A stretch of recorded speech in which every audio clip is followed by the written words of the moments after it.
26 अगस्त 2022। 23 जुलाई 2022 को justice N V. Ramana supreme court के सीजेआई बने और 26 अगस्त 2023 को रिटायर हो गए।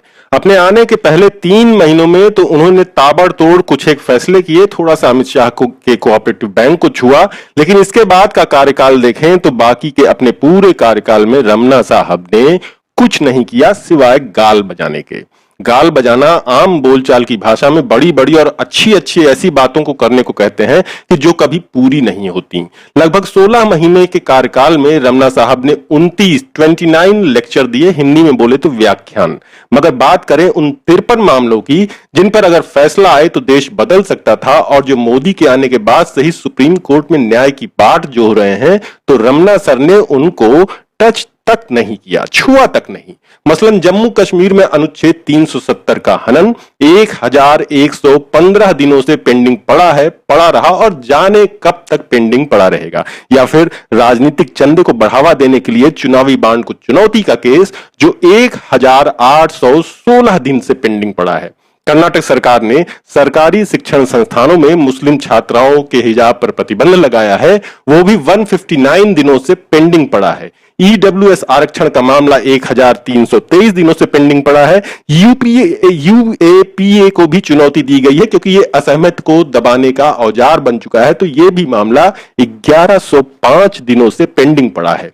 नागरिकता संशोधन अधिनियम 2019 की चुनौती भी 987 दिनों से पेंडिंग पड़ी है।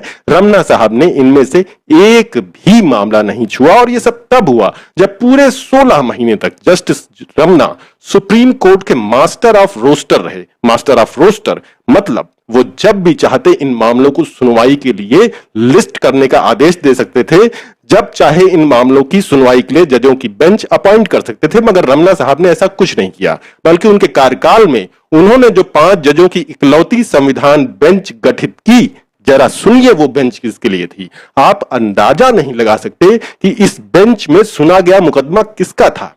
जी हां, उसी का जो इन दिनों पर्दे के पीछे से देश चला रहा है, जिसने पिछले दिनों धोखे से एनडीटीवी खरीदने की कवायद शुरू कर दी। सितंबर 2021 में इन्होंने संविधान पीठ इसलिए बनाई ताकि वो गुजरात ऊर्जा विकास निगम लिमिटेड बनाम अडानी पावर लिमिटेड के बीच फैसला कर सकें। हालांकि 22 अगस्त 2022 को भी उन्होंने अचानक एक संविधान पीठ बना दी, और वो भी उस मामले में जो साल 2018 में सुप्रीम कोर्ट पहुंचा था। इस मामले में दिल्ली सरकार और केंद्र सरकार के बीच एडमिनिस्ट्रेशन पर कंट्रोल लेने का विवाद था। हालांकि इसकी सुनवाई अभी तक शुरू नहीं हुई है और न ही रमना साहब के कार्यकाल में शुरू होगी। इतना ही नहीं, रमना साहब ने 16 महीने में भले ही अपने लेक्चरों में अच्छी अच्छी बातें कही हो, वो अदालत को भी सही करने में नाकामयाब रहे। कोर्ट को सुधारने की लंबे समय से चली आ रही मांग पर उन्होंने कुछ नहीं किया। मामले मुकदमों को सुप्रीम कोर्ट में लिस्ट करने के लिए भारत को एक पारदर्शी प्रणाली चाहिए, उसमें भी उन्होंने कुछ नहीं किया। ना तो उन्होंने अदालती कार्रवाई की लाइव स्ट्रीमिंग के कोई मानदंड तय किए और ना ही उन्होंने इस पर कोई काम किया कि जजों को कैसे चुना जाना चाहिए। अब जरा देखते हैं कि जनता के लिए सबसे जरूरी मामलों में रमना साहब का रिएक्शन क्या रहा। ये तो लगभग सभी जानते हैं और मानते भी हैं कि केंद्र में जो मोदी और शाह हैं वो किस कदर क्रिमिनल माइंड के हैं। इस जोड़ी ने कश्मीर से अनुच्छेद 370 हटाकर हमारे कश्मीर को कूड़ा बनाने में कोई कसर नहीं छोड़ी है। इनकी इसी हरकत के बाद से चीन भी सीमा पर उधिराया हुआ टहल रहा है, तो आतंकियों ने अब लोगों को चुन चुन करके मारना शुरू किया है। इस पर याचिका, जैसा कि पहले बताया कि 1115 दिनों से रमना साहब के यहां धूल फांकती रही। याचिकाकर्ताओं ने कहा भी कि किसी राज्य को केंद्र शासित प्रदेश में अपग्रेड करना असंवैधानिक है और जम्मू कश्मीर की संविधान सभा की सहमत के बिना अनुच्छेद 370 में संशोधन नहीं किया जा सकता था, जिसे भंग कर दिया गया था। 16 अगस्त 2019 को यह मुकदमा मनोहर लाल शर्मा ने केंद्र सरकार के खिलाफ किया था। इसकी आखिरी सुनवाई 30 महीने पहले 2 मार्च 2020 को खुद CJI Ramana, justice S K. Kaul, justice R. Subhash Reddy, justice B R. Gavai और जस्टिस सूर्यकांत ने की थी। इस मामले में अभी तक कुल 11 सुनवाई हुई है। 14 मई 2022 को जब रमना साहब श्रीनगर गए तो वहां इन्होंने बड़ा जोशीला भाषण दिया कि कानून के शासन और मानवाधिकारों की रक्षा में औपचारिक जस्टिस सिस्टम अक्षम है। लेकिन इससे ठीक 20 दिन पहले 25 अप्रैल 2022 को जब उनसे इस मामले को लिस्ट करने की गुजारिश की गई तो वो ये कहकर चुप हो गए कि मुझे देखने दो, लेट मी सी। आपको बता दें कि 370 पर सुप्रीम कोर्ट में कम से कम 23 याचिकाएं दाखिल की गई हैं। 2.5 साल से इन मामलों में सुनवाई नहीं हुई है, जबकि खुद रमना साहब इसकी सुनवाई के लिए बनी संविधान बेंच को हेड कर रहे थे। 2 मार्च 2020 को जब याचिकाकर्ताओं ने इस मामले को 7 जजों की बड़ी बेंच के पास भेजने की गुजारिश की और सुनवाई फिर से शुरू करने के लिए जल्दी तारीख मांगी, तो रमना साहब की बेंच बोलती है कि इसकी सुनवाई सबरीमाला की तरह की जाएगी। तब उन्होंने इसे 7 जजों की बेंच के पास भेज तो दिया, लेकिन इसकी सुनवाई फिर कभी हुई ही नहीं। अप्रैल 2022 में जब फिर सुनवाई की गुजारिश हुई तो जैसा कि पहले बताया ये कि वो बोले कि देखेंगे, छुट्टी के बाद देखेंगे। मगर अब तो रमना साहब खुद अदालत से हमेशा के लिए छुट्टी पर जा रहे हैं और अब चलते हैं चुनावी बांड की ओर, जिसका सबसे ज्यादा फायदा नरेंद्र मोदी, अमित शाह और उनके लग्गू भग्गू उठा रहे हैं। देश भर में भाजपा के 5 स्टार दफ्तर बनवा रहे हैं। एसोसिएशन फॉर डेमोक्रेटिक रिफॉर्म्स बनाम यूनियन ऑफ इंडिया के इस मामले में सुनवाई की पहली तारीख पड़ी 5 अप्रैल 2019 को और आखिरी तारीख थी 29 मार्च 2020। इसकी बेंच में थे पूर्व CJI S A. Bobde, justice A S. Bopanna और justice V. Ram Subramaniam. Justice Ramana से इस मामले को लिस्ट करने की गुजारिश इसी साल 25 अप्रैल 2022 को की गई। तब उन्होंने कहा कि इसे ले लेंगे। 5 अप्रैल 2022 को सीनियर एडवोकेट प्रशांत भूषण ने सीजेआई रमना की बेंच से मामले की सुनवाई के लिए लिस्ट करने की गुजारिश की। उन्होंने पश्चिम बंगाल का एक एग्जाम्पल दिया, जहां कोलकाता की एक कंपनी ने चुनावी बॉन्ड से 40 करोड़ रुपए का भुगतान किया, क्योंकि उसे उम्मीद थी कि यह पैसा देने से उस पर आबकारी विभाग का छापा नहीं पड़ेगा। रमना ने इस मामले में देरी की वजह महामारी को बताया और बोला कि वो उसे उठाएंगे। याचिका फाइल करने वाले जगदीप छोकर का इस मामले में कहना है कि उन्होंने मामले को कम से कम 5 से 6 बार लिस्ट कराने की कोशिश की, लेकिन कोई फायदा नहीं हुआ। ये सब तब तक अप्रैल 2019 में सुप्रीम कोर्ट ने कहा था कि वो ये याचिका इस ऐसे मुद्दों को उठाती है जिनका देश की चुनावी प्रक्रिया पर जबरदस्त असर पड़ता है। सब कुछ सुनकर कुछ भी न सुनने वाले रमना साहब ने 30 जून 2021 को कहा था कि नागरिक जरूरत पड़ने पर कानून के शासन को मजबूत कर सकते हैं, मगर मोदी और शाह चुनावी बॉन्ड के जरिए मनी लॉन्ड्रिंग करते रहे और रमना साहब लेक्चर देते रहे। कहीं कोई फर्क नहीं पड़ा। इसी तरह से यूएपीए पर सजल अवस्थी ने मुकदमा किया था, जिसकी पहली सुनवाई 9 सितंबर 2019 को हुई थी।